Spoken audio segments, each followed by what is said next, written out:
Mission.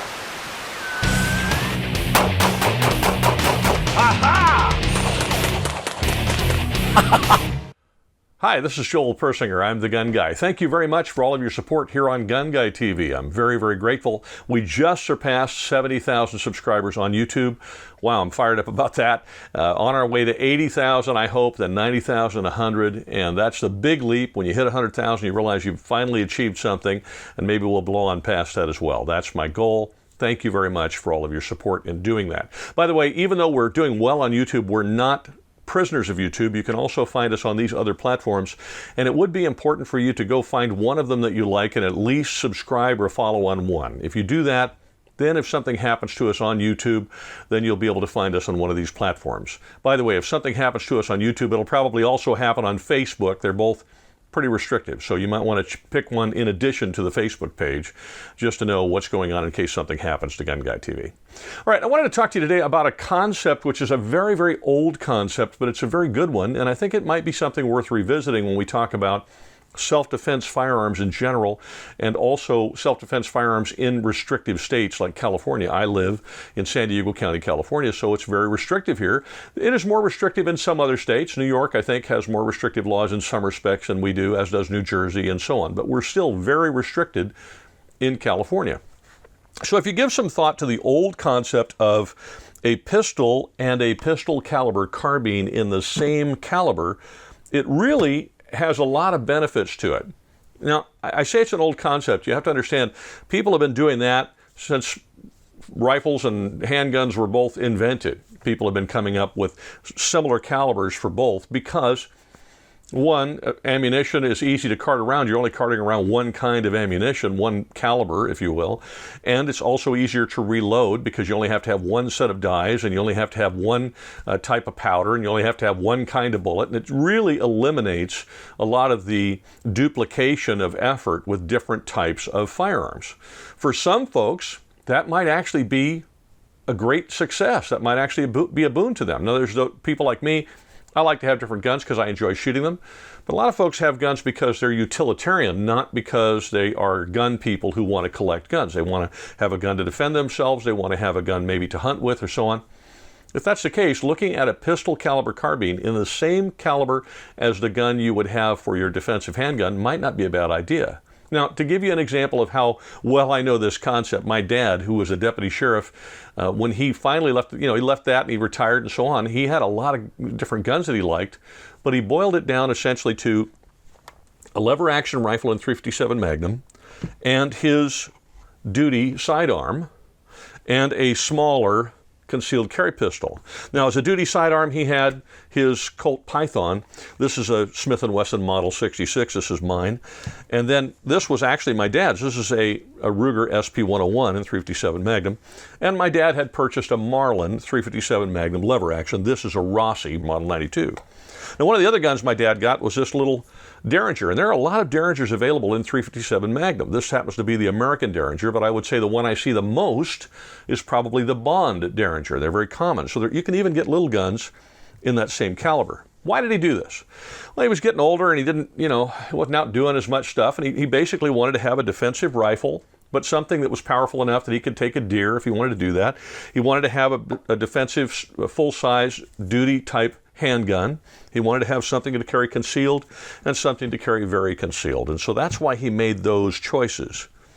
Well, I got to tell you, they're really not bad choices. First of all, the .357 Magnum is no slouch. It's arguably an incredible man-stopper as a pistol carbine. In a pistol carbine, it's really a man-stopper as well in a handgun. But in a carbine, because of the Magnum caliber and the extra powder, it gains a lot of velocity as it goes down the longer barrel. So it really becomes a very effective anti-personnel round, if you want to call it that. It's actually a pretty effective hunting round for medium-sized game and things that are smaller. Now, here's some other benefits when you're talking about these types of platforms.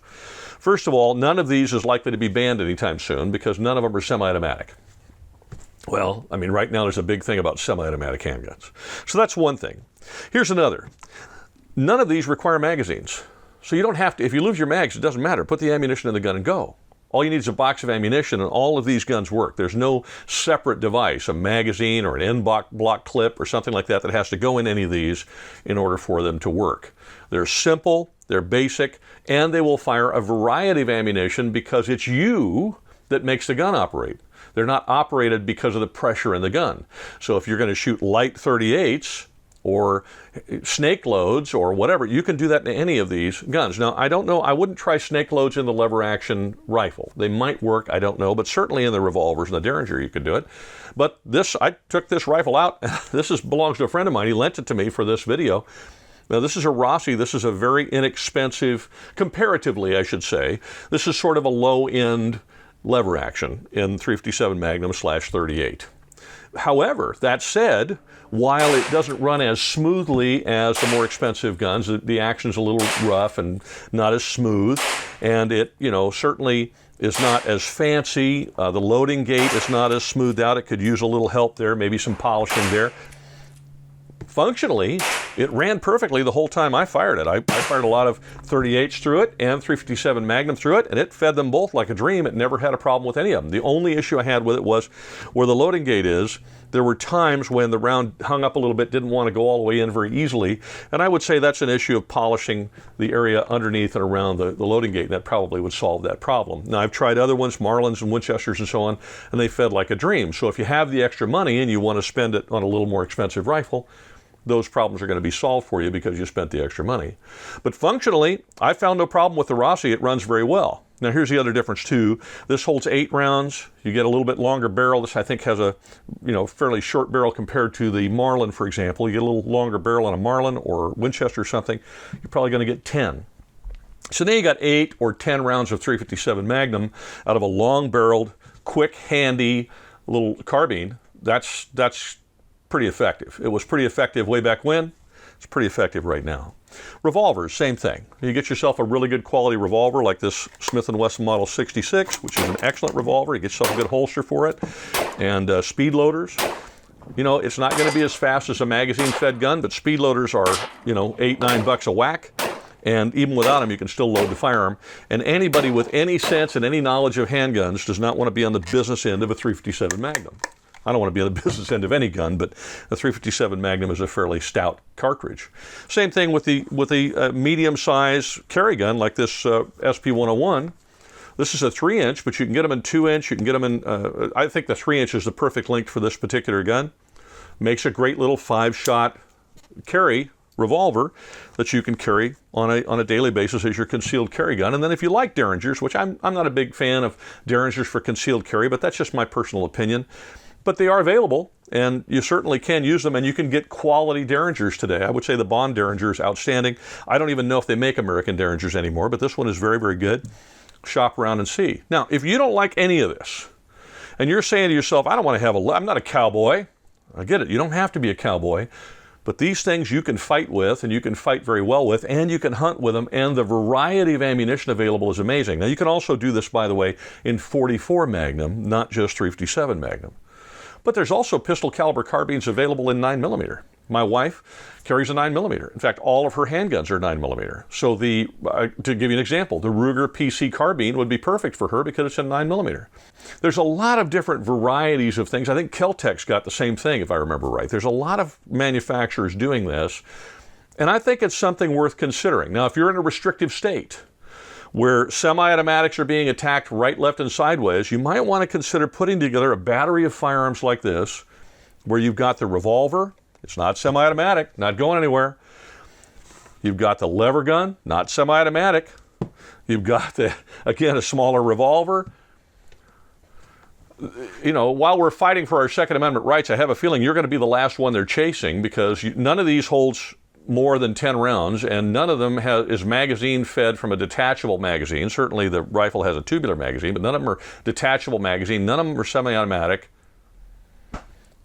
You're going to be safe for a while. Anyway, it's just a thought. By the way, if you have not checked out the Rossi 92, it's actually a pretty good little rifle. The thing about the lever guns is they've gotten really, really expensive, and that is one downside to them. If you're going to get the nice ones, the Marlins or whatever, they've gotten up there a little bit in price. You have to shop a lot. If you want an inexpensive entry-level lever gun, that you don't mind doing a little polishing on, this Rossi wouldn't be a bad one. It's got some nice little features. It's got the little safety on the top. It's handy and light and short.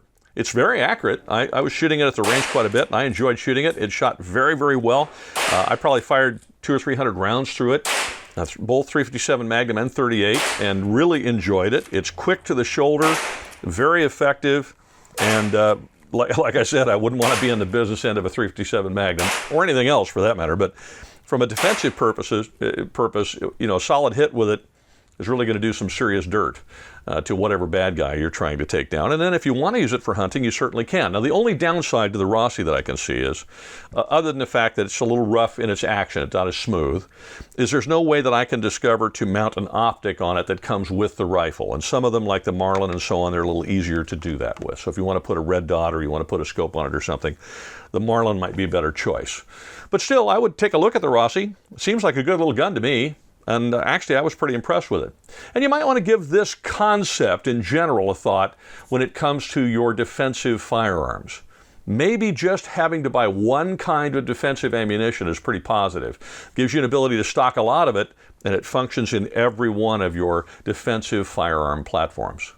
Just a thought. Thank you very much for watching. I really do appreciate it. Have a wonderful week. Please support us on Patreon if you wouldn't mind. We have some great stuff coming up there. And on Halloween, which is a wonderful holiday, it is a good idea still to be safe.